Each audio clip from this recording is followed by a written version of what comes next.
Can you do the whole interview like a very old man, though? Like, I'm Nathan. Welcome to the Janchi Show. Oh, welcome to episode 3. I don't know what that is. That's sounds a like man attempting to be evil the voiceover Disney character. All right, we're ready. Vamos. See, this is we should have done this before the soju. You're listening to the Janchi Show, hosted by 3 Korean-American adoptees diving headfirst into what it means to be adopted, Korean, American, and more. And now, here's your hosts, Nathan, Patrick, and KJ. Welcome to episode 3 of the Janchi Show. I'm Nathan. I'm KJ. And I'm Patrick. Hey KJ, what does Janchi mean in Korean?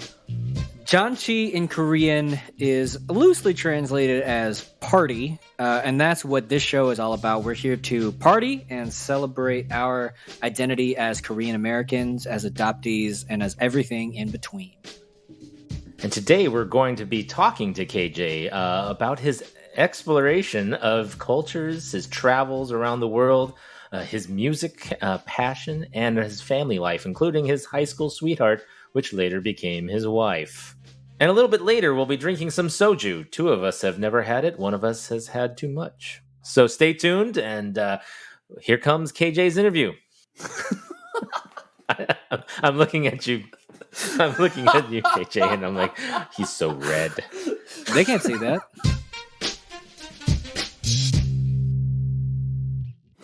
You do All it. right. So KJ, I think we're going to start these interviews all kind of the same, but we heard your story on Dear Asian Americans. Just wondering if you could give us a little brief recap, where you came from, where you grew up at, a little bit about your family. Yep. So, unsurprisingly, or maybe surprisingly, I was born in South Korea in Daegu, and then I spent the first 6.5 months of my life in Seoul in foster care until I was adopted. I was brought to Dallas, Texas, where I spent the next 18 years of my life, and then moved to the Midwest for college and got a job in the Midwest in a different city. So I've just kind of been in the Midwest ever since, slowly make my way back south so my wife and I can be reunited with our family. That was really brief. That was I think that was a really good summation of that. I thought one of the most interesting things kind of about your story is where you grew up and the diversity that you were able to experience at a really young age. And also going along with your parents being very globally minded, you ended up going to every continent. I do think just Not as Antarctica. I haven't been there right, yet. not Antarctica. Good call. One day, maybe. I want to go there, so I I get actually that. have very little desire to go there. Oh, really? Well, I just want to go there so you can do that trick where you throw the boiling water up in the air and it freezes to snow. Is that a thing? It is a thing. Yes, All right. it is that I cold. take it back. I a little want to go there. That's gonna Like we're gonna 4%. record a show there. I don't know if that's That in sounds the works. terrible. An That doesn't Antarctica sound show. very fun. No, thank you. It'll be fun. It'll be a fun show. Coming to you live from an igloo. So I brought that up because I just thought that a lot of experiences for Korean adoptees is usually not really getting to grow up in that diverse environment. I was wondering, what you felt that was like, or how your adoptee experience, allowed you to still feel that otherness feeling of being in a very unique community, but was something that almost wasn't a hindrance per se, but was something that was kind of a catalyst for you to be able to get more involved in that community that you grew up in. It's interesting. So I have a couple of factors, I think, in my life that help me acclimate and be more okay with being quote unquote other. There were a lot of people of color in my social circles that I got to hang out with, which was nice. And so I think just being a minority was normalized because unless I told them, they didn't necessarily know that I was adopted. Although at a young age, you kind of always are like talking about your parents. Right. And then, so there's that. There are lots of diversity in my life. And then also with my right hand not formed normally, in a really clear and apparent way. It was just like always, on top of being Asian, I was also like clearly visibly handicapped. And so it was, I don't know, like for me, that's never been a thing that I've wrestled with, but because it was so in your face, in some ways, I think I really identify more first as a disabled person, and then as a white person, and then as a Okay. adopted person, and then as an Asian American.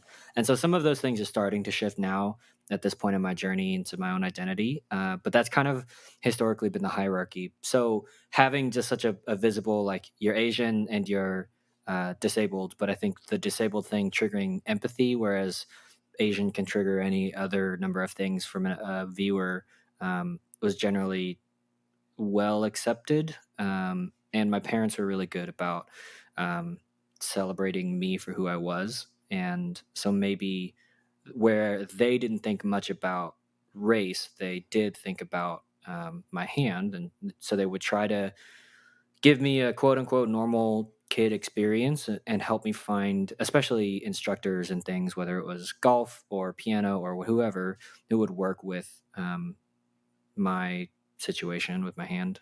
And so that just carries over to now in making me more okay with who I am, even though I'm like rediscovering what that means.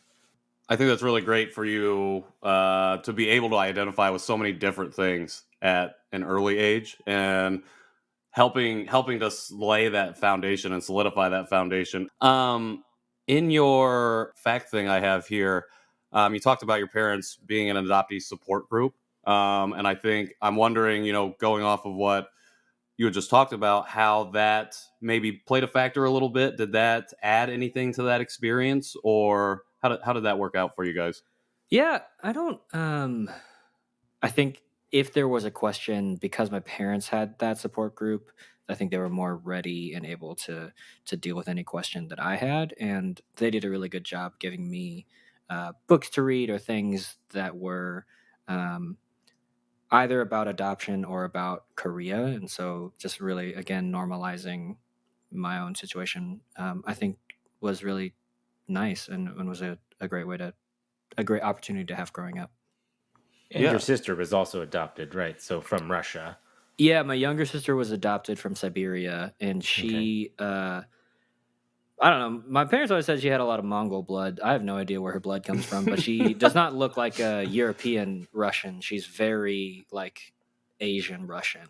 Okay. So when we were little, people used to think we were twins.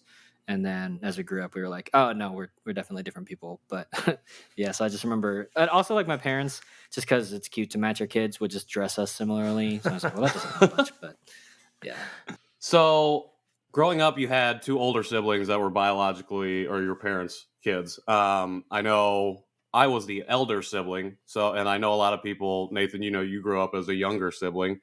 Growing up with two older siblings that were biologically related, did that play? Did the adopted factor, ever come through in those relationships, or they always been pretty strong and pretty? Yeah, I don't think I don't think that my being adopted was necessarily a huge thing. I don't know. I get a sense of like, not that parents aren't proud of their kids, but like my whole family are Christians, and so there's a sense of like you were not just like a gift, but you were a promise from God that you would come to our family. So kind of after some hardship, to have that promise, which I think plays somewhat on my mind. I'm like, oh man, I've got some type of expectation to live up to. But my older siblings are also at least 10 years older than me. It's like my sister was going to college by the time I was entering kindergarten, I think is the way that worked out. So yeah, so it's been an interesting relationship. Like I think I'm close with them, but it's not your typical sibling relationship.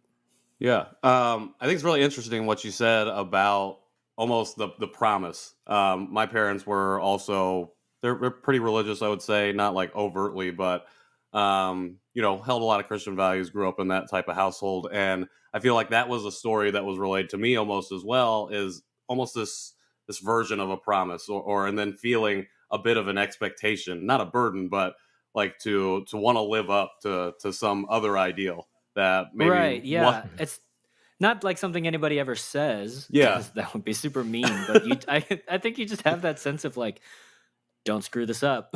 Exactly. And it's not like you think about it in a way. It's like if I screw up, something bad's gonna happen. But it's like almost like Yeah, it's just interesting. I don't know. I feel like I've never really explored this and its weight of expectation, but I've had a lot of friends say you're very hard on yourself. But I wonder if part of that is just like that same weight of expectation and being like, you were a gift from God. Make sure you're not a bad gift. Like, just be You know, like, ooh, that's actually what Nathan means. a bad bad gift. gift. No, gift from God. Gift from God. Oh, okay, that's a Bad lot gift. better. Thanks for going in that route, Yeah. guys. Thanks for going for the negative side of that one. That's just where you Gift. jumped in. We were man. talking about gift of God. Right. On the Jewish. for the record, If you go back to Nathan the original is Korean. a gift, a gift from God. I like it. So kind of shifting gears a little bit. I guess when it comes to your exploration of the culture of American culture, and I know you did a lot of Hispanic and Mexican culture, just being in Texas, and then ingratiating yourself within that. I was just wondering, how much of each of those disparate parts of your life played a factor in what stuff that you took in as a child, and as you grew older, how that played a role there as well.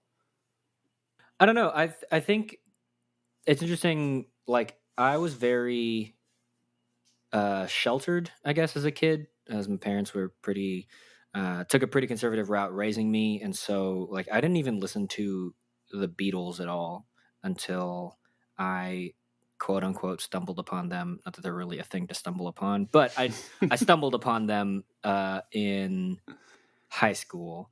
And I started listening to them, plug my iPod into the car, and my dad would start singing along. And I was like, wait, you know the Beatles? And he was like, oh, yeah, I love the Beatles. And I was like, what? So, because growing up, all I listened to was Christian music and Celine Dion and 2005 Toby Keith. That was pretty much it. That was my whole catalog. And that was the best one. Toby Keith's best all I year. really know is I want to talk about me and beer from my horses, so both of which are very problematic.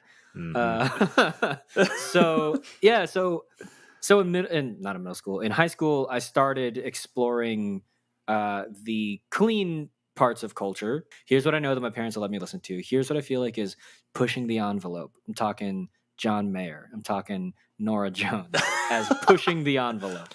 Just any hardcore light. Oh, I'm hardcore talking stuff. Yeah. Coldplay. Coldplay is definitely got to lock your doors when you're listening to Coldplay. So I don't know. I think because of all of my travel at such an early age, like by 16, I had really hit most of the continents, and it was all on international missions. And for me, the thing that I heard over and over again was, we really appreciate you trying to learn the language. It means that you are trying to take the time to like care and understand who we are as a people. And I think, especially for a lot of people who like international travel or studies or meeting people from other cultures, oftentimes it's language that's kind of your first entry into a culture. Right.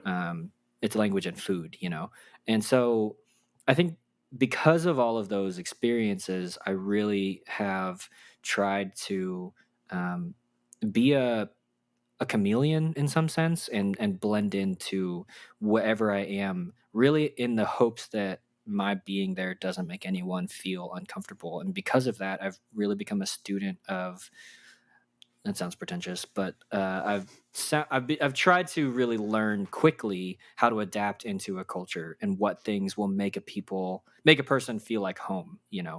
Whether that's I come from the Orthodox faith or the Catholic faith, can I have something to talk about? They're like, oh, you get me. Or if I'm talking about growing up in Texas and the difference between, if I'm talking to like a native Mexican or a first generation Mexican American, and talking about maybe the difference between even Tex-Mex and Mexican food, can I throw in a little tidbit that makes them feel like, oh, I get, you get me, And I think that just so naturally puts people at ease and kind of lets some guards down, and then we can just kind of interact in a new way. And I feel like I get to then experience cultures, talking about cultures that way, in a new light and a more earnest light. So yeah, I think just having so many different opportunities to interact with people from Latin America, from the Caribbean islands, from Korea or China or whatever, just really helped me be able to navigate quickly. And then obviously growing up in America, figuring out how to go from Christian America culture to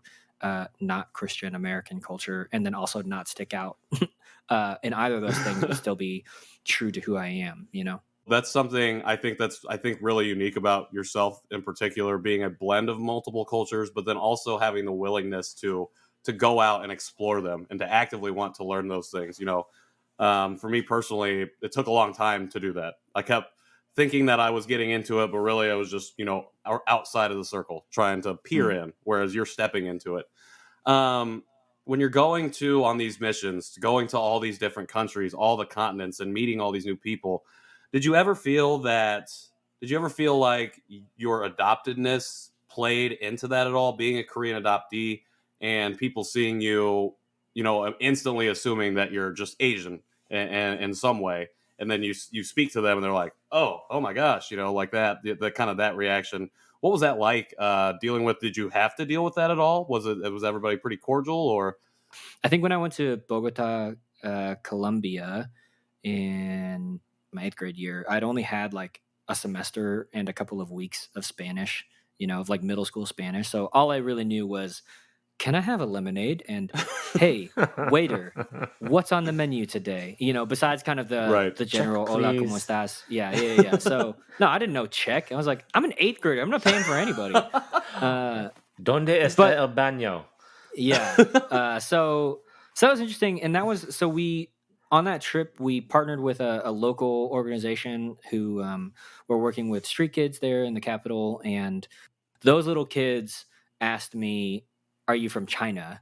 Which I think was my first experience with not even like racism, but just being like, oh, you're an Asian. Are you from China? Right. You know? And I was like, I get it. Because why would you know Korea? But I'm like, no, I wouldn't even say I'm from Korea. I'd just be like, no, I'm from Texas. Like that was a more important identity for me to have at the time. I'm like, no, I'm from Texas, y'all. I get that. Yeah. So, and add that y'all in there afterwards too. Just make sure they yeah, know. I don't know. I was like, y'all. I don't know how that translates to Spanish. Texas. Like, no, soy de. Well, and then I had that whole like, do I say Dallas or do I say like Dallas or do I say Tejas or, you know, just kind of that weird, Yeah. like, how do you say American places with it? Yeah, a because they might not know different the accent states or in a different language. Right. Yeah, I mean, like Yeah. Texas, I feel like is pretty famous, which is nice. But like, yeah, I'm just like, yeah. So But you don't look like a cowboy. Yeah, so that was a whole other thing. I've always had questions, but like, are you from China? No, I'm from Texas. Did you ride horses at school? No, it's very civil. I was like, what? You know, so whatever. At least they jumped to Everything's a Texas-based stereotype. questions and not just right back to, no, but where are you really from? That's the question that I always get when I say I'm from Indiana. People always go, but where are you really from? And I'm like, man, I'm not about to have this conversation. Indiana. Yeah. I had my first time with that question was in college. We were on a choir tour and we had these host homes or whatever, and it was in somewhere in the Midwest, I don't know. So our host was like, "Where are you from?" And I said, "Oh, well, I'm from Dallas," just because I was a college student. And then they're like, "Yeah, but like, where are your parents from?" Like they were asking, "Where are you really from?" Yeah. in a very gracious, roundabout way, and I just had never experienced that because college was the first time that I was really separated from my family and like, Right. people didn't know my parents, you know. So so I was like, well, my dad's from Wisconsin, my mom's from Arizona. And then my buddy's like, no, he's from Korea. And I was like, oh, you meant where am I from? From. I see. So yeah, that was interesting. Yeah, I used to get that question all the time. I would just, at one point, I just started simplifying it and telling them my ethnicity way before they would even get to that point of that awkward. Would you say, where are you really hi, from? I'm Nathan, I'm from Hi, Korea? I'm from Oklahoma, but I was born in Korea. Like, And then that's boom, part of your it title. kills it all up in one sentence. They don't have to Yeah. ask me any more awkward questions. And that's When what did I you got to start eventually. realizing that's what people were asking, or realizing like, oh, this is annoying, you know? Usually with that exact phrase, where are you from? You could tell, you know, because if they said where were you raised or where where were you born or things like that, those are a little more specific questions. But where are you from is very open ended. I think it's they think they're trying to be nice in a way and subtle Yeah. about what's your ethnicity. However, on the opposite Karen's flip always side of coming in that, with that soft smile. when Asian people ask me that question, it's almost immediately I know what they're asking. They're usually asking what ethnicity are you? And so then Yeah. at that point, if it's an Asian's asking me that, I go, oh, I'm Korean. I don't even like say I'm from Oklahoma at that point because I almost assume that that's what they're asking as far as that Do you mean question goes. like an Asian American? Yeah. Asian Oh, okay, American or gotcha. just somebody who you can tell is maybe just trying to find something relatable or something. I've never Gotcha. thought about that before. I don't think I've ever encountered that situation. Where Interesting. another Asian American has Yeah. asked you where you're from. Yeah.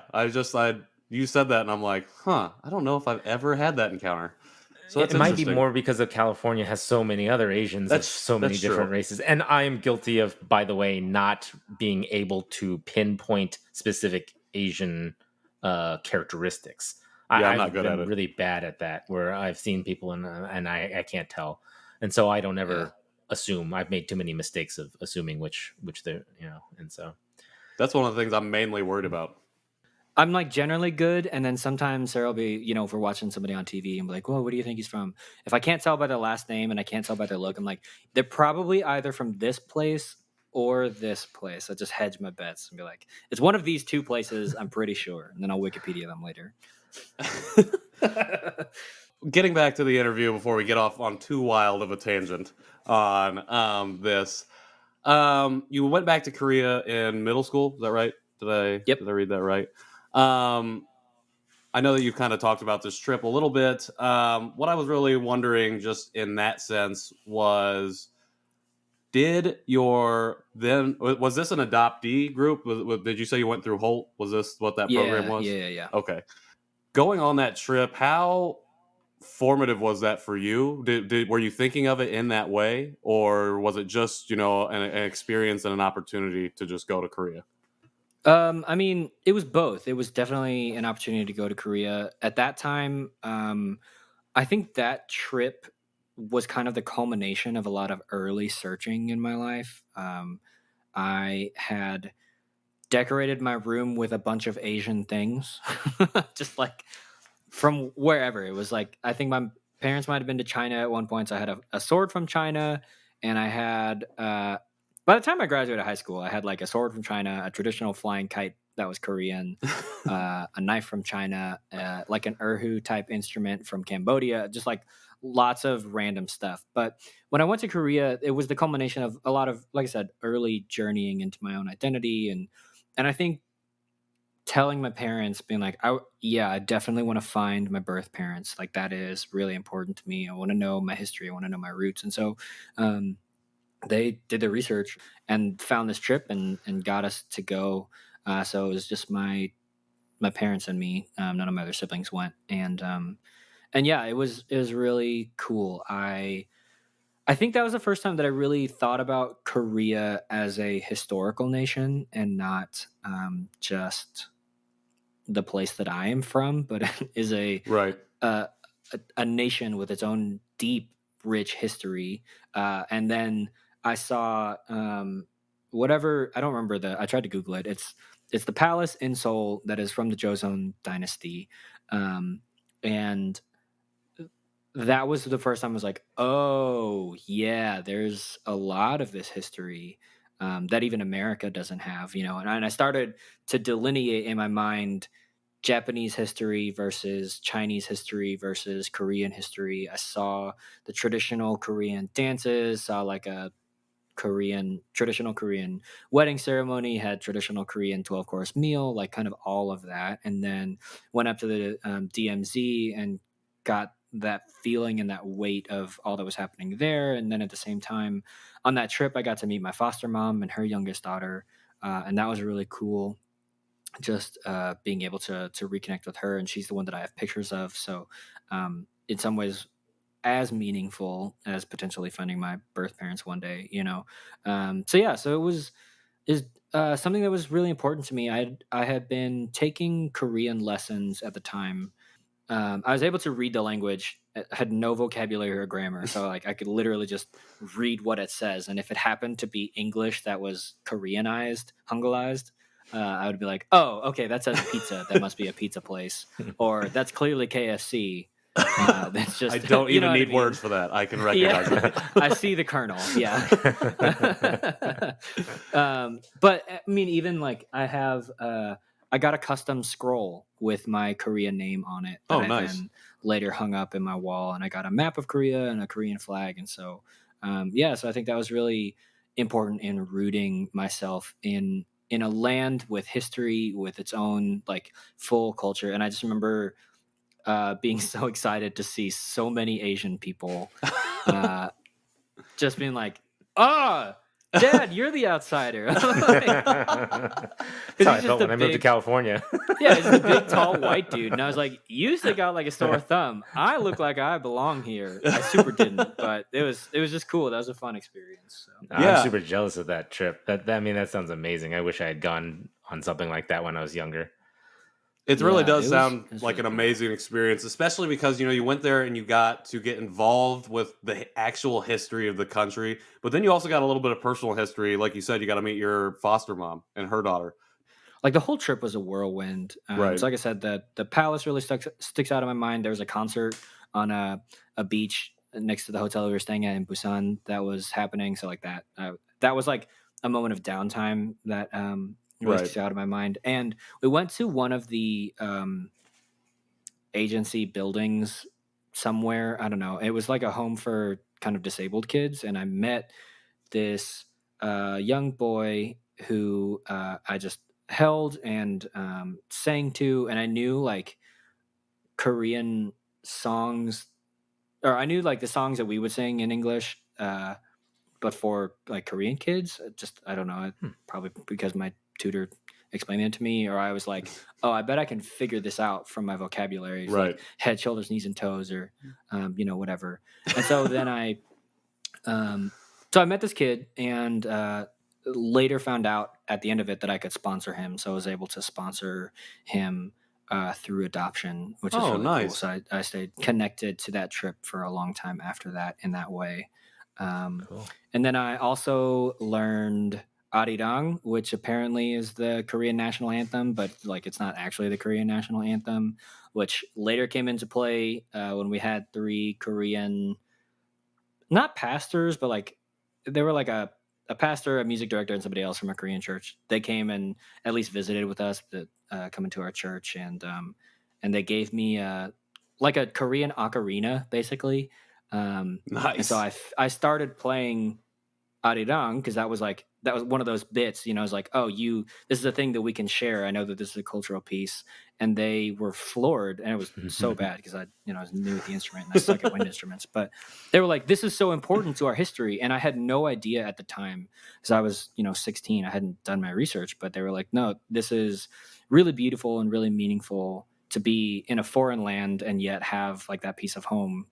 Probably be like if I was in Korea and somebody brought me Doritos, I'd be like, oh my gosh, this is y'all don't even know, because I get down with Doritos. But yeah, so that was cool. I also get down with Doritos. Are you Cool Ranch or nacho cheese? I'm both. I'm flaming hot nachos. So Okay. I'm a my Cool Ranch absolute guy favorite. now.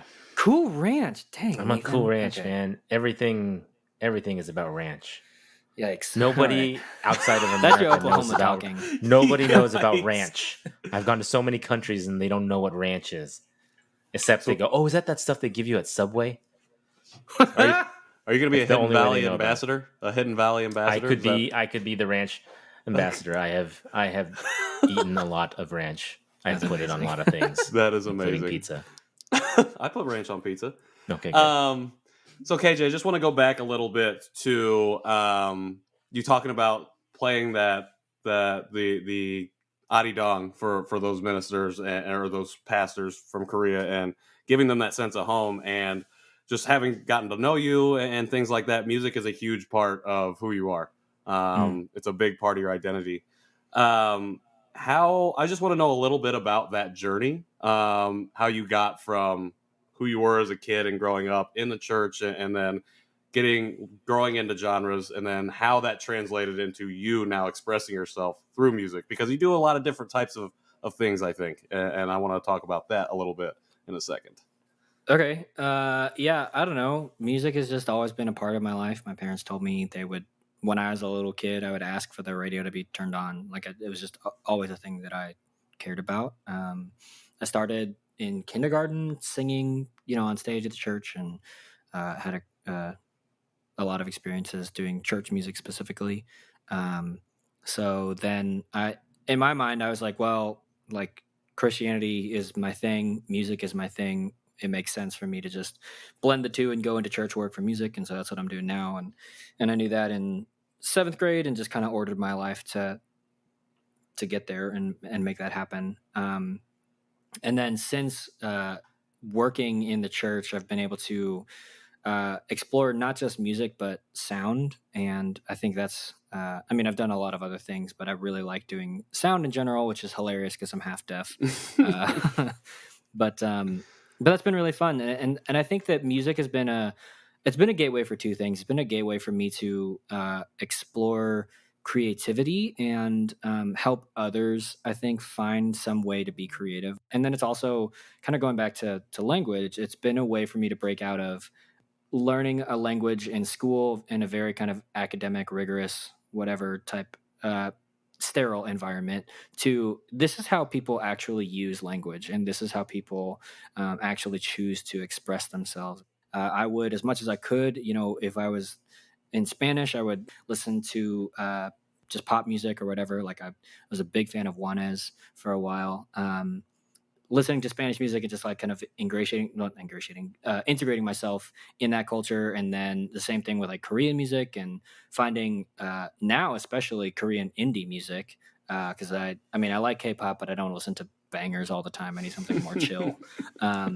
So finding that, and then as I build my Korean language skills, being like, oh, hopefully I'll get to translate this and get a sense of this is how native Korean speakers will express themselves and talk about things and whatever. It just makes me feel like I'm more able to understand that. And then when I go to places like in Colombia, like Juanes is Colombian, he's a Colombian superstar, and so I was able to play what was relatively contemporary Juanes songs, and in that way, like everyone could just sing along, and there was no translation. I already knew the words, and that was a way to just bring people together for the shared love of their own culture. It wasn't me being like, check out this cool American thing. It was like, no, look at this thing that I love about your culture. So that's cool. Did people get extremely hyped when you were playing their songs and they were like, this dude?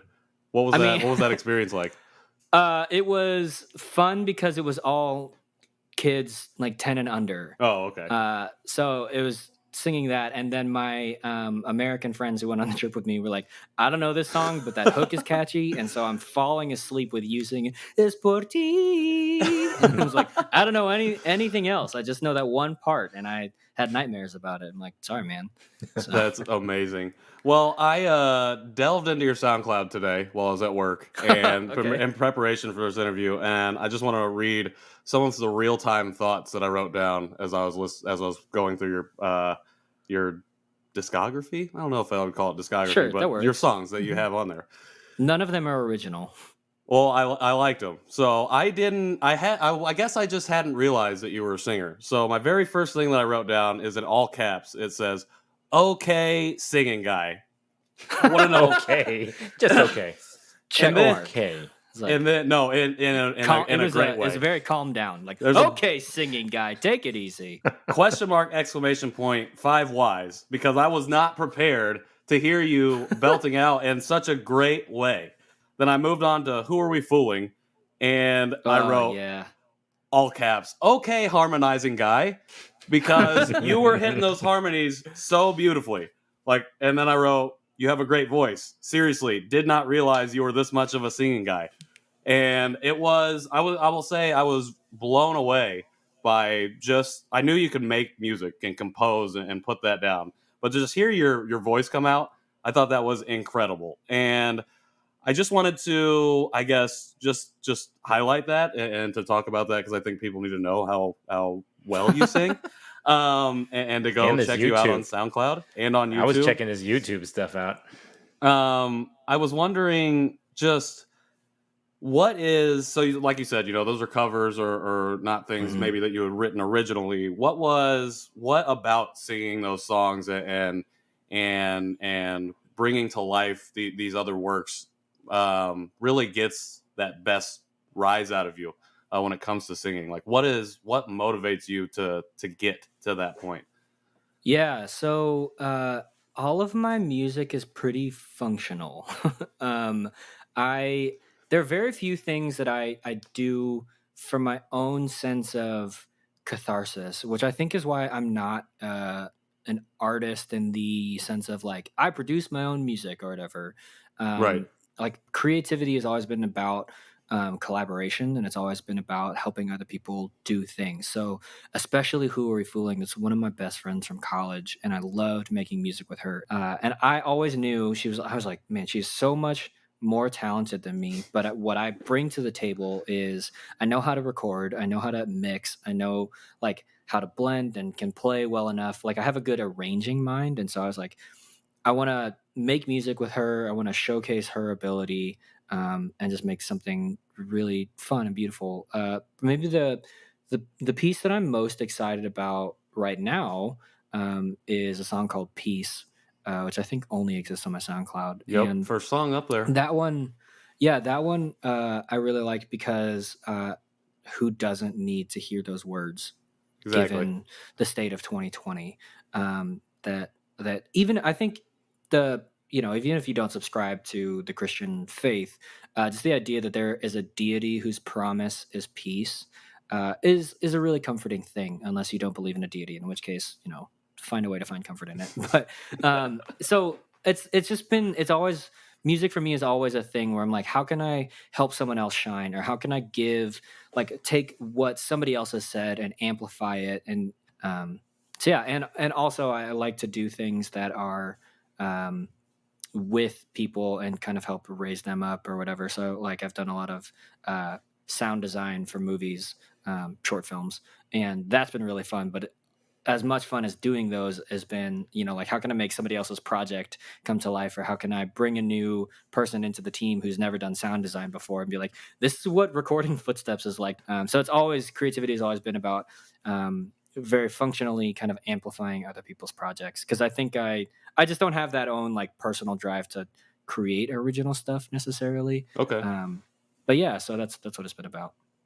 Cool. And to go off of, so I did look at your IMDb page as well. I forgot that I had one. Yeah, you have one of those. I thought it was really cool to see that you had these producer credits and writer credits and composing credits on these short films.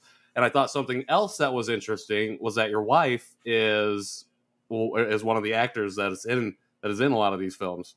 Am I right? Yes. Okay. Yes. So I was wondering, you guys are high school sweethearts. You've been together for a long time. What brought you to it? Was it that creativity and that drive that kind of brought you guys together? Is that the one thing that's really your connector? Or stop me if I get too personal, but no, it's more just I don't know how to speak for her, which is a little embarrassing because we've been together for 11 and a half years as of recording this. So I don't know, not to like super reduce her side of the story, but like the first thing that comes to mind is she's just like, I like Asians. I don't know, like Asian people are cool to me. So one of her friends growing up was Chinese, and so she loved hanging out with her and hanging out with her family. And I mean, she genuinely just she's like, I think Asian people are cool, and I like that culture, those cultures, and all that. So we actually met in middle school, but I was terribly nerdy and unconfident at the time. Just because everyone is that way in middle school. Even if you're cool, you're still like super awkward in middle school. Oh yeah, So, You're still standing in the all guys line at the dance, you're just waiting for a girl to ask you to dance. What a wild time to be alive. So high school rolls around. I don't know. I was singing for high school chapels and things, and so she was like, "He's Asian and a musician." So I like to think that's how I got her. I was still so unconfident at the time that I was like, "This is my first girlfriend. I have to keep her because I'm never going to get another one." I didn't really I didn't blossom into self-love until like halfway through college. So I was just like, I get I that. have a girlfriend. This is amazing.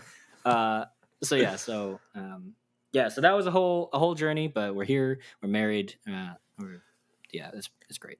Well, You yeah, serenade her weekly.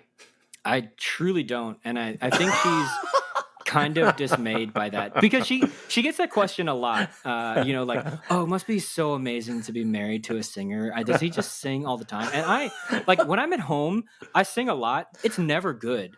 Like Right. it's never good singing. It's always just stupid, fun. Let's make up our own lyrics to our Yes. favorite song. Like this is my moment to sing terribly because that's just as fun to me, and I'm not getting paid to sing well. So I'm like, I'm not going to put on a show. So I yeah. completely get so that. it's much more honest with her, but it's not as romantic as everyone assumes. That's still romantic in its own way, though. I think that the I fact like that you to guys think can so. have fun with it, I like that. That's amazing. But to that point, you guys seem to collaborate a lot on different things. Has you guys always worked together on projects? Do you guys come to each other with ideas about projects to help each other? In that sense, I think that's a really cool and interesting dynamic to a relationship, for creatives especially.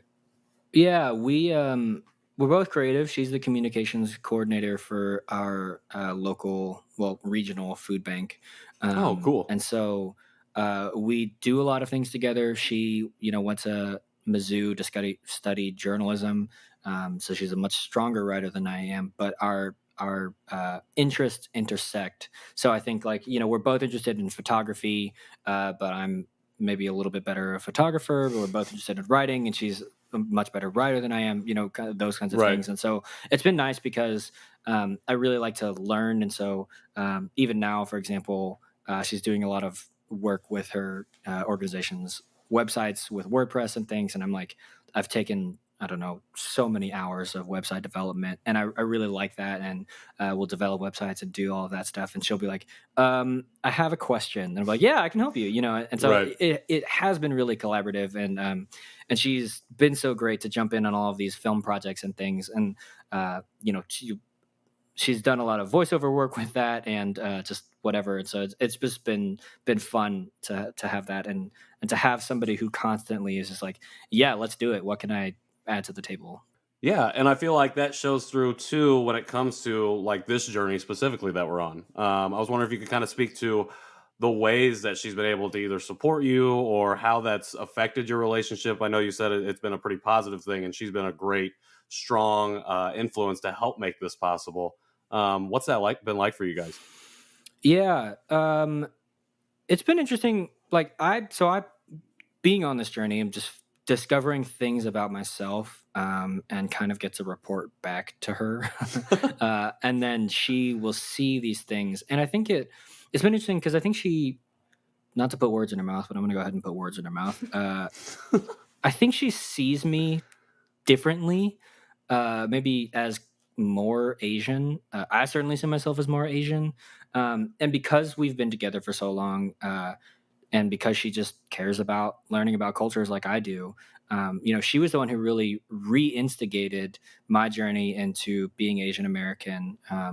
It was 2015. Mizzou was celebrating their Asian American Heritage Month, and she was like, "Hey, have you heard about this?" I was like, "No, I've never heard about this." And so it was her who put me on that journey, and then she would just ask me questions because she wants to learn and wants to be a better human being. And so I would just be like, here's what I'm learning and here's what I'm talking about, whatever. And even in that month, while we were both learning and talking, she picked up on the fact that I would say they anytime I would refer to Asians, which is the first time that I was made aware of the reality in my own spirit that I was not Asian.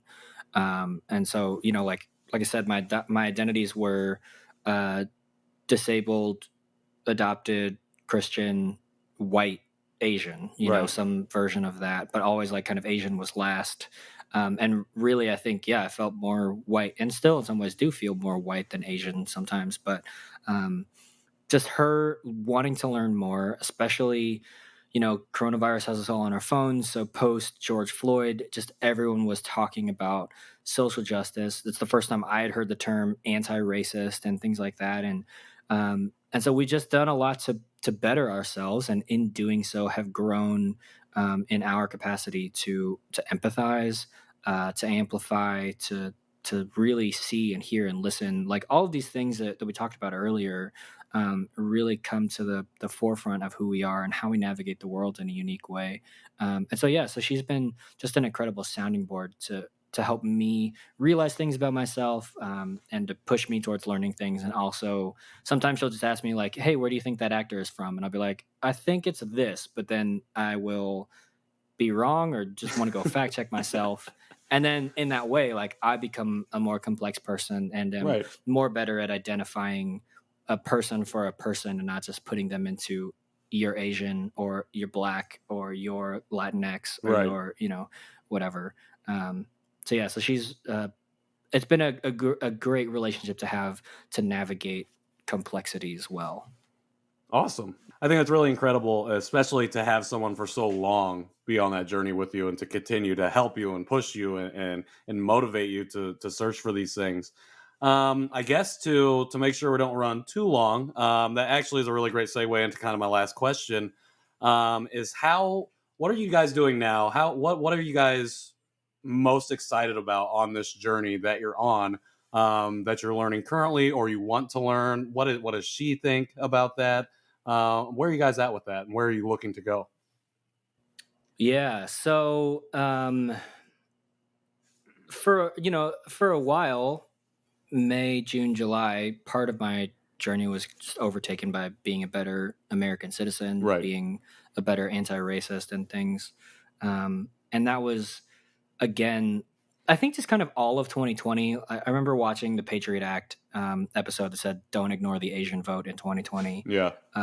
And that episode in particular gave me my own sense. I think in the same way that the palace from the Joseon dynasty in Korea gave me my own sense of like Korea as a historic nation. That episode of the Patriot Act gave me my first glimpse of Asian Americans as a historic people group in America. We have Black History Month, obviously. And so you get a month of like, let's talk about some historical Black people if your teachers or your school is good to do that. But we don't really have that for Asians. Like I said, I didn't know. I had already graduated college by the time I'd heard we even had a month, Right. which is hilarious and heartbreaking to me. And so, Yeah.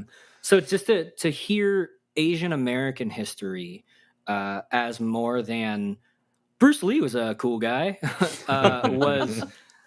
was really eye-opening to me. And so to watch that episode and hear how connected we are to just the civil rights movement and all of those things, and then where we are now has been really interesting. So I've been doing a lot of Korean identity journeying as well as just kind of like American minority journeying. And I've been looking for a lot of podcasts and just ways to diversify my social media and the entertainment that I was taking in because I live in a super white place. Right.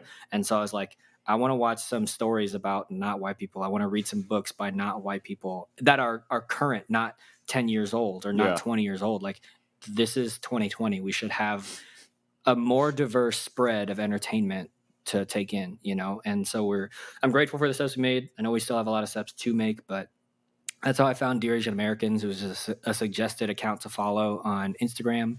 And I found this other podcast because the podcaster just decided to answer one of my questions on my Instagram story for his Yellow Bee Pod. And that is a British Chinese host just talking about Asian diaspora. And so on her podcast, she had the owner of the Fluent Korean account come on. Okay.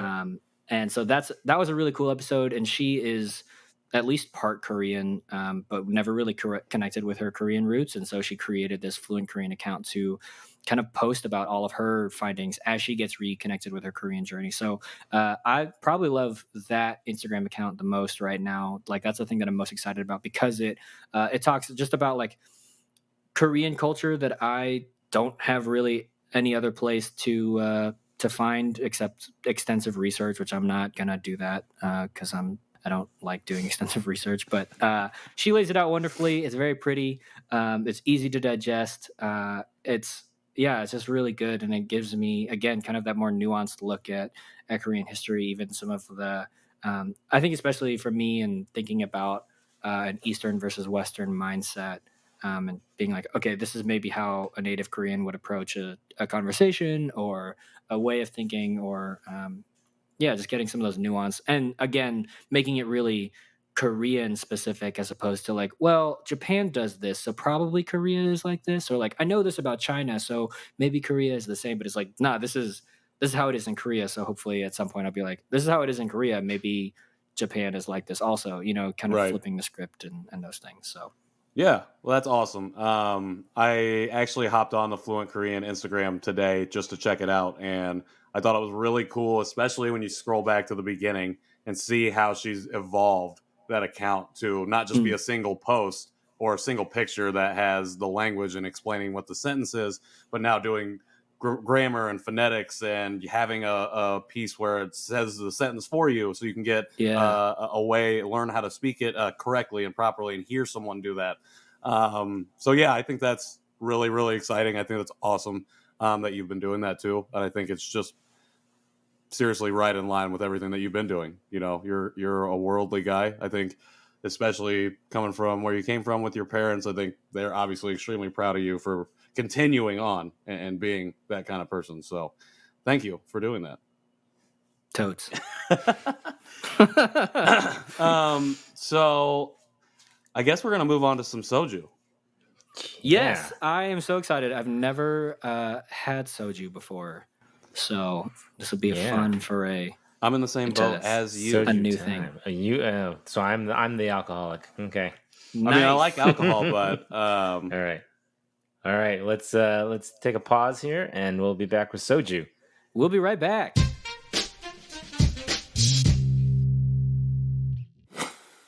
Patrick, what are we drinking today, and who is this random person who has Zoom bombed us? Who is soju, and who is the king of soju? Today we are drinking What is Soju? We're drinking What is Soju? It's called Soju. We're drinking soju today. I have a lovely bottle from Jinro here with green grape flavoring. I know that there are some of us that have not tried this yet, but we've brought in a resident expert to help us out today. Our boss? No, our co-creator, our collaborator, our podcast the king, daddy. The podcast king, Jerry Wan. Hey, Jerry. Ain't nobody's daddy except my kids. But thank you, guys. It's a pleasure to be here. First time officially appearing on the show. So I just want to share with you guys have heard it, but publicly, bringing you guys together as a byproduct of the work that I started with the Asian Americans makes everything that I have done and will do going forward worthwhile. So this has been amazing to see, to witness you guys coming together. And I think it was on a call with you, Patrick, and it was just like, why don't we just fucking start a show with you guys? And I just said it. And here we are like a month later, actually recording episodes and, having a lot of fun and knowing that these short conversations that we have on a weekly basis will help younger versions of all of us feel more connected to not only our culture, but with each other and learn more about ourselves. So thank you guys for jumping on and never saying no to any of my crazy ideas, including drinking on TV, as they say. This is not, there's actual soju in here. There's no water, right? So on TV, you'll see the proof in like 10 minutes. Yeah. No hiding that business. No. Wait, is there hiding that business? Well, I don't know. My white parents, the first time I had alcohol in front of them, they said, my dad was like, did you get some sun? I was like, no, I just had some alcohol. He was like, what? I was like, yeah. So then later that Christmas, I became the party trick of my family. They was like, hey, KJ, go drink some red wine. So I did. And then behind me, they were like, yo, watch when he drinks. It gets super red. I'm like, okay. Guys, take it easy. Everyone's just cameras out. Oh, Dance, man. like dance. Wow. Yeah. My parents didn't That's know either. Yeah, hilarious. they said the same thing. They always thought it was a sunburn. So I'm like, yes, it was. That's exactly what it is. Some people take Pepsi My older AC to siblings, avoid that they were now. new. Yeah, you can take the Pepsi AC, but it doesn't really work for me. I don't know. I never had And that like I issue, told so I Patrick got earlier, lucky. there's only certain types of alcohol that will make me red. So I don't get the Asian glow on everything. So I don't really know. I think all of us are trying soju for the first time. Is that right? Did I say No, that Nathan's right? had At the beginning? I've Oh, had Nathan. had it. Too many Right, times. Right. Too many times. Okay, I so we only have. have it at Korean barbecues though, so it's typically the place that I have it. Well, All you right. you said your love of Korean barbecue, so that makes me think you do have it a lot. Yes. I ordered a bottle once by myself, and the lady looked at You know me what tastes thinking, good? "No, you're supposed to share this." And I'm like, You know what tastes "Oh, good really? with meat? What?" Alcohol. So I just I was as I was looking up things about soju, I came across something I thought was really interesting. I was looking up how do you drink soju? What's the traditional way?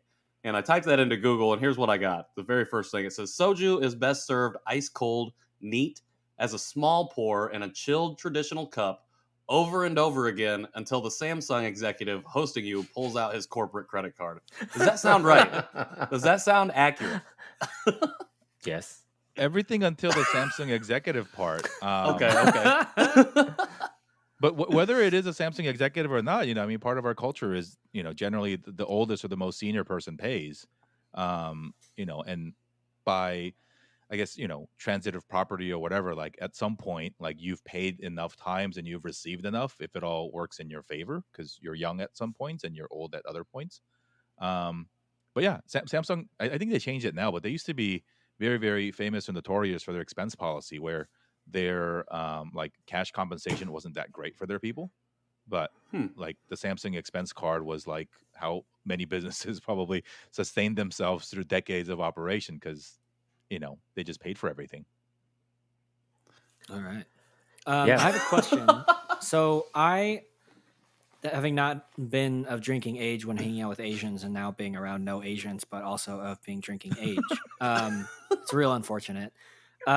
So I was talking with my Hmong brother in college, and he was like, yeah, so for us, you just like everybody gets together and you all take a shot together. So it's really best if your whole party arrives, because if somebody arrives late, then everybody has to take their shots. If you have a party of 7, it's 2 of you, and then the other 5 come in later, then by the time of it, you're like 6 shots deep. Is that true for Korean drinking culture, or is it just like, no, just do it and drink however you want? I think there are. I don't know if there's a custom or a rule for like order of operation or as people join. I'm sure there are, but there are certain. I don't want to say rules, but customs, particularly depending on who you're drinking with.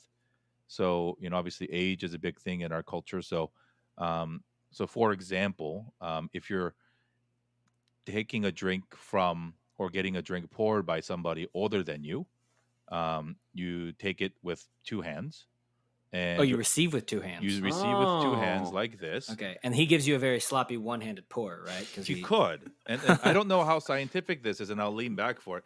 But there is this notion that the more respect you have, the closer your hands go. And so when you have no hands, it's not a matter of respect, but it's familiarity. And so there's a way to like take it like this, which is sort of like your closer in age. But if it's like super mega respect, then you take it, sort of with the one hand underneath. And when you take it, because it is considered rude for an older person to see you drink head on, you're supposed to tilt your head, sort of cover your glass with your hand, and drink almost in secret. Interesting. I'm sure that goes out the window as you get messed up, as you drink more. Sure. But that is one of the few things. And yeah, and so, I think, but as with a lot of things like customs and drinking culture and stuff like that, it has evolved. And, my knowledge is also, as a Korean American, thing that I learned here, hanging out with people in Koreatown, obviously. I actually used to do some marketing for a soju company. Holla. This great and amazing soju company for in a past part of my life. Shout out to Jinro and Team Adwell. But yeah, there's a lot of little tiny rules, but in all. You're right. Um, this is a soju glass that is provided by the manufacturer, provided by the brand, and there are 7 shots of these in a traditional bottle that is 375 milliliters. And another fun fact about those two numbers is that it makes it really easy to order another bottle, whether you're drinking with 2, 3, or 4 people. You always run out, and that's intentional, so that you always order more, so that nobody is feeling left out without a glass. Because you all have to drink together. Correct, because it's usually the oldest person pouring, Mhm. and you never say no to the older person. So Wow. it makes for really, yeah. So if you're the youngest person or whatever, and again, So Koreans just have built-in yes and culture. it's not, there's The not oldest even, person is like, "We getting sloppy tonight." He's like, "Yes and." Okay, no, here we it's not go. even a yes and. I don't think you even get to the and. You just say yes. Yeah, the youngest person just has to do everything. Yeah. Yeah. And then, So- but you have to be like alert enough to like take care of the old dudes when they pass out. So you're So- also the DD. Yeah, I mean, not quite that. I mean, nobody should drink, Yeah. but like you got to take care of shit, right? Like so, it's really, and then I guess even in America, in the Korean American culture, like some of these things exist, and there's no like forced drinking is obviously bad because you should Can not lead to make bad people things. drink beyond what they're comfortable with. But I've drank in other very traditional climates or instances where it's like, whoa, like this is pretty intense. We used to drink with the country leader or the country president of Genro's America office, and like obviously if you work at the soju company and you're senior enough to be like the guy that runs the U.S. operations for a time, Yeah. like you drink, and it is your job. You probably know how It is your to job. It drink. is literally your You go job hard to in the drink. paint. Hopefully, you can hold your alcohol too. Yeah. So, Well, and you um, probably already hired someone older than you too, so they'll always be pouring for you. So that way you never have to do any of it. You just make the money and then drink. but Just yeah, casually it drinking is. indie under the table. Yeah, it is fun. As Nathan mentioned earlier, it is sort of what people think about instinctively when they think about Korean food and Korean barbecue, and I think much more so than typical American culture where you order your own cocktail that is different, perhaps different than everybody else's, and you're consuming it one by one. Like when you go to a Korean barbecue, it's literally like soju and beer, and Mhm. those are, now it's different it. again. And I'm talking Sure. more traditional sense, but that's it. You get 2 choices. There are brands within each, but you get soju or beer, and it's all communal, right? So, you don't get, if you go to a Korean restaurant and you order a bottle of beer, height preferably, you don't get a 12-ounce bottle. You get like a 20, or you get a big 750 milliliter bottle, and they give you a couple glasses. So even beer is meant to be shared amongst, because every part of the Korean food experience is to be shared, right? Right. There's really very few things that are actually individual.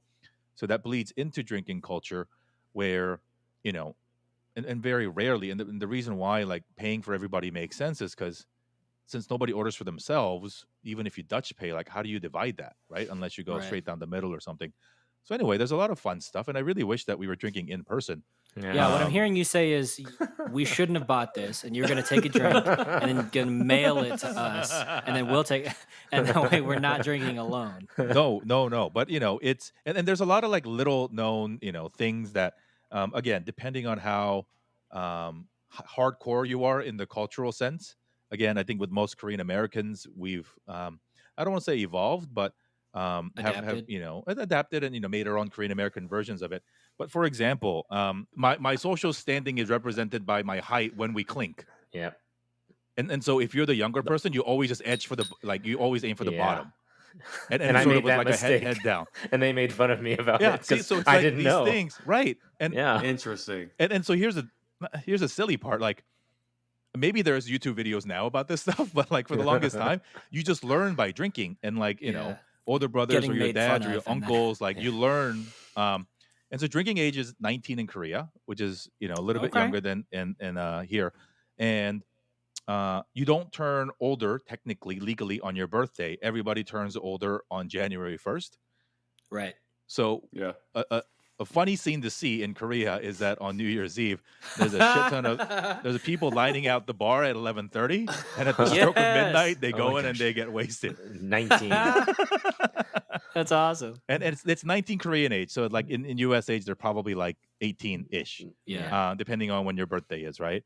But yeah, let's stop talking and take a drink. Yeah, my bottle's And- getting sweaty. So This is why I drink with people younger than me, so I can always And be on top. I'm gonna crack my bottle right here next to the microphone, so we get the Ooh, yeah.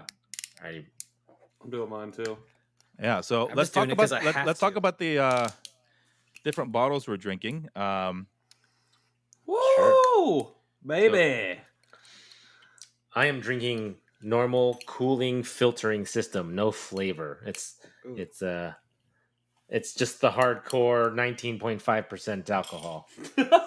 All right, so Yeah, let's sweet cheers. smelling. I'm going to hardcore And stuff make here, sure I that guess. everybody shot glasses below Nathan's because he's the older Papa Bear. Is that true? Yeah. Yeah, All right. he is Papa Bear. All right, Where it's is there my- at the very bottom of the screen. Yeah, there's mine. Doing Come playing- back. Come back. Come back. Come back. Oh, I forgot to put mine in the fridge, so it tastes. Okay, Excellent. that tasted Mine like tastes pretty great smooth. Kool-Aid. I'm about to chug This this, is whole bottle. Are you so kidding me? sweet. I That am is in good. danger. Oh, so This hang is on. delicious. KJ, show us your found bottle. a new one. Yeah, Yeah. KJ, show us your so- bottle and tell us what you're drinking. Yeah. You're This is drinking- Jinro's strawberry flavor. The Korean says dalkie isul. So I'm assuming that means strawberry. Dalgi is strawberry, and There Isul you is go. a play on their main brand, which is chamisul. What about you, Patrick? All right. Oh, my stomach feels Jinro warm. of This is the good. green grape. I don't know So how to say Jinro that made in these Korean. new fruit flavors very recently. I'm gonna bust out because I always have 3 bottles of soju on my bookcase just in case. Is it disrespectful to just drink from the bottle? Is that disrespectful? It's not Do disrespectful. you just it's probably look not. like an alcoholic? No, Oh, it's say, probably not It's advised. so good. This is only Probably just not 13% sanitary alcohol. is So. what it is. It's probably not advised. And you know, it's actually funny. So when you ask Korean folks like what your tolerance is in the general sense of like, and people ask this very bluntly, like, how much can you drink? What like, and they answer in bottle counts. Like, oh, Whoa. I can do about half a bottle. Or like, Wow. Okay. you know, like if you want to flex, you're like, no, I can do 3 bottles. Obviously, it has a lot of different components of like, under what circumstance, what you're eating, Yeah. are you tired, you know, how quickly, all these things. So I have one of these. It looks old school. So this is not a green bottle; it's a bluish tint, Mhm. and it's the retro but new 2020 Jinro is back bottle, Mm. and it's got the Okay. old school toad on here. And apparently, this is like all the rage in Korea, and Wow. they brought it over here to the States a couple months ago. Because of the labeling? It's because It's old just school? something, yeah. You know, I like a think cult it's classic? nostalgic play. It's yeah, like when Miller went back to their like kind of Yeah. classic look. yeah, Cool. and I think It's it like was a water bottle.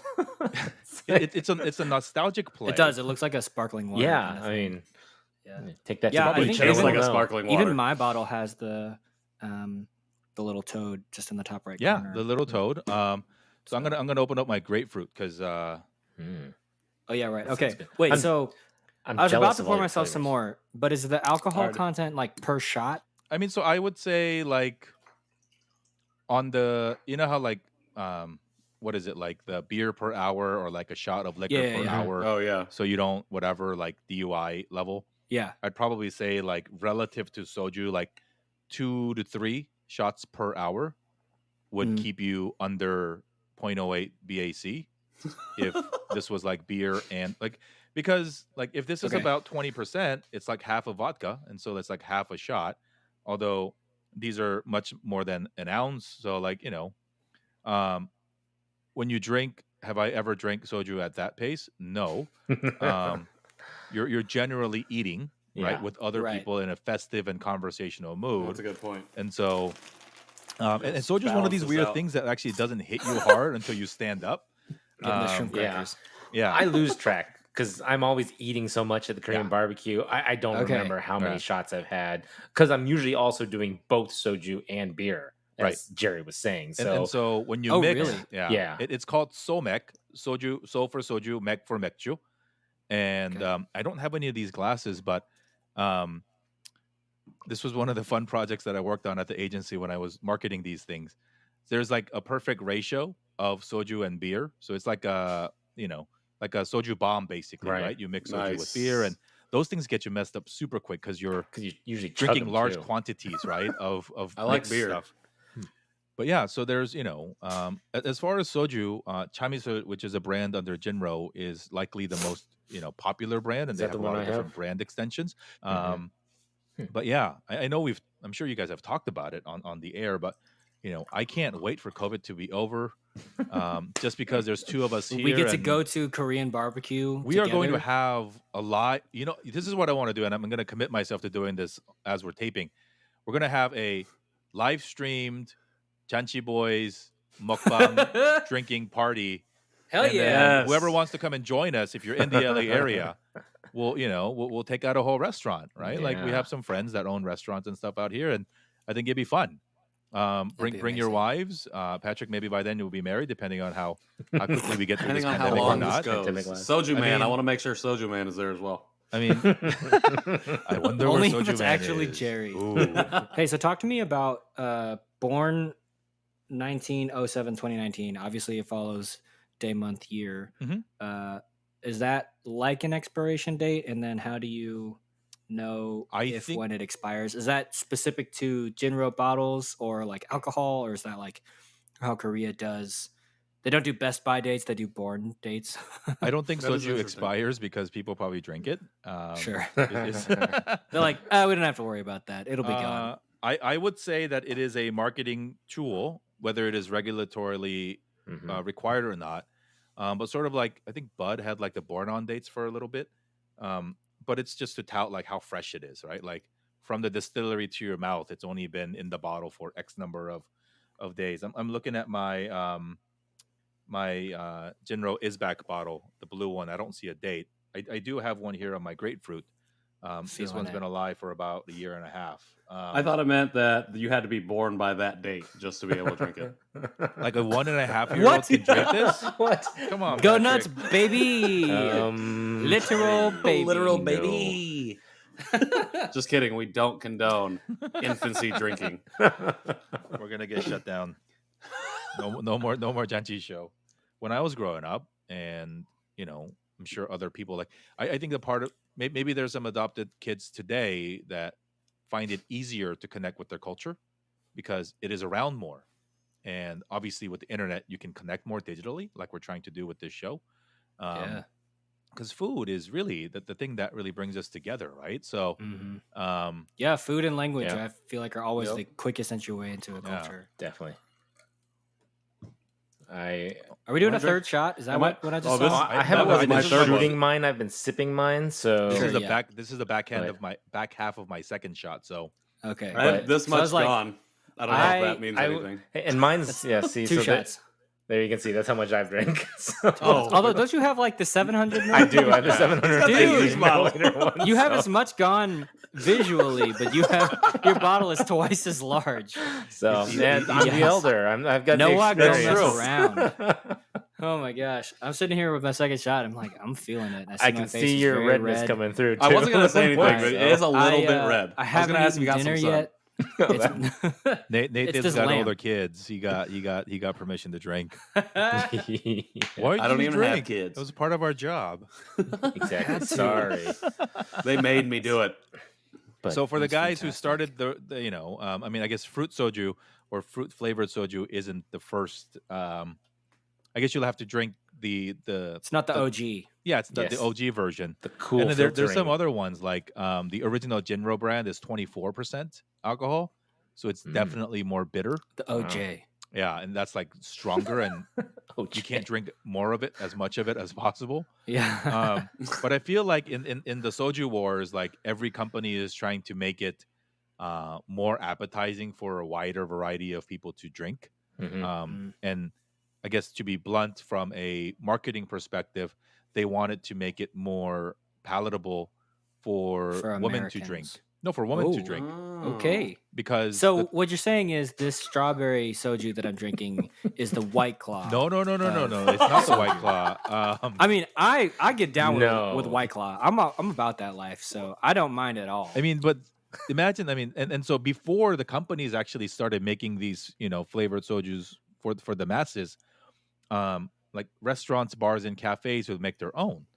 Like, Mm. like yogurt Mhm. soju was a thing that was very popular. And so what they would do is just take a bottle of soju and put a bunch of, Korean yogurt to make it super, can't taste the alcohol. And then you drink that, and then, it's a terrible night or a good night, however you look at it. Is that the Korean version of a Jello shot? Pretty much. Kind of. Okay. But Korean yogurt, yagurutu, is so sweet that if you mix it, like you barely taste the alcohol. Oh, And yeah. there's different ways to do it. Another fun way to eat soju is they make soju-infused watermelon. Whoa. What? Nice. I've never Yeah. seen that. So Wow. they cut a hole in the watermelon. Yep. They put a soju bottle upside down, Huh. and so the water of the watermelon becomes. It's just Soju soju water. water. Whoa. And You then guys have never you cut it made open a and then vodka you eat watermelon it. before? I've done the Pretty- vodka yeah. ones. Same Yeah, thing, but so there's a lot of different Huh. ways to drink Raised soju. very conservatively. yeah. Yeah, that was Not a where you college start, thing it's for how you- sure. but it's not how It you is. I'm, start. I'm KJ, it's older how than you end 21 up. though, so yeah. So this game. show is I'm now ready to catch starting up. to. This is Wh- KJ why- plays catch up on Why, drinking. why did you have culture. to qualify the age, man? We assumed you were 21. That would be a good segment name. No, I said I'm KJ over catches 21 up. now. Yeah, catches. Yeah. KJ catches. Yeah. We're broadening your culture right now. Yeah. This is all part of it. So Are there? Well, nobody talks about like Korean drinking culture and all of like it's talk to me in Korean. No, speedy Korean. No, any Korean you learn in school. No, this is real life, man. It's what I'm about. Yeah, but it's a very, very integral part of socializing within the Korean context, and some of it is toxic. I must admit, right? Especially when it comes to professional drinking. Again, the culture is changing and has changed, but back in the day, it was just often assumed that you drink for work. 회식 is company dinner, 회 for 회사 and 식 for food, like, and so it's like, hey, we're gonna go out, and there was a point whether it was actually mandatory or the junior people felt it was mandatory for the betterment of the advancement of their careers, that they never said no. And when you do that on a night to night basis, you're still expected to get your ass up to go to work. But this was really, an unfortunate part of the culture that I hope is getting better. Not so much in the Korean American context. I'll share a story. Like when we did marketing for the soju people, we worked for an agency, not actually for the brand, but they were the biggest client. They also happened to be in the same office building. So from time to time, we would get the call around 11:30 saying, "Hey, you guys want to go to lunch?" And we're like, "Oh shit!" For the first few times, it was cool because it's like, "Oh my god, I'm getting paid to drink. This is great." and and the guy, Mr. Lee, he had just one thing because he was always thinking about marketing and branding, right? Which was one, any bottle we finish has to stay on the table so that as people walk by, there'd be like a mass gathering of green bottles, and they'd be like, "Yo, who the hell are those guys drinking at lunch?" And it would spark a conversation. And one of the most gangster things that I saw him do was he'd go to tables that was drinking our competitor stuff, and he'd go, "I'll pay for your dinner if you start drinking ours." Oh dang! Nice. Wow. And if who's Mr. gonna say Lee. no, Yeah. right? Like, That's balling. That is balling right there. But similar to the Samsung expense card, he had the general expense card, That's awesome. and a part of it comes back into his pocket because he's buying his own stuff, right? Yeah, Yeah. right. And so, that was Genius. 10 Genius. years ago, when I was much younger, much more single, and not a father. So those were some good times. I bet. Getting super nostalgic. Also, now. where you're at Well, now is we can good cheers to times, that, Jerry, to the good right? times. Just a different area. It's a of different times. good. It's still different good though. It is, and I heard that you guys are going to do a nightlife or like Korean drinking culture nightclub experience conversation one of these days. Yep. One of these days. Yeah, I I also heard that just now, so that's exciting. I had also heard that before. Yeah.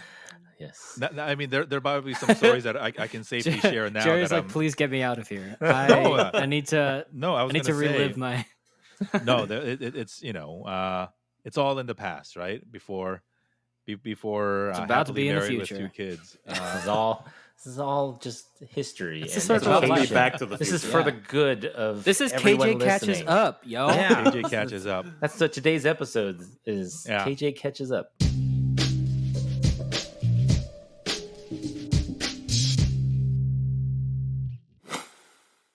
So that was the interview with KJ. Thank you so much for all that information. We're hope you guys all join us on the rest of the show and handles. Yes, Write this my part out. handles are at KJ Roelke, Roelke, on Instagram and Twitter. You can find me on SoundCloud. Apparently, you can find me on IMDb. You can find me on YouTube. It's all some variation of KJ Roelke. Can you spell your last name? Roelke. It's a very Korean. You have to do a deep dive to find that. So. And you can also find the Janchi Show across all social media platforms as well at Janchi Show. We can't wait to hear all your thoughts, comments, and everything in between there. Please feel free to send us a message, write us a comment, leave us a note. We're only going to get better from here. Yeah, we want to hear from you. Also, we want to give a big shout out to Jerry Wan for joining us for the Soju portion of this episode. He is the host and creator and producer behind Dear Asian Americans, the podcast where the three of us all met. So, if you haven't already, please go and check out Dear Asian Americans on all the places where you can find podcasts. Subscribe to that. It is so, so wonderful. Thanks for all that information. We love you.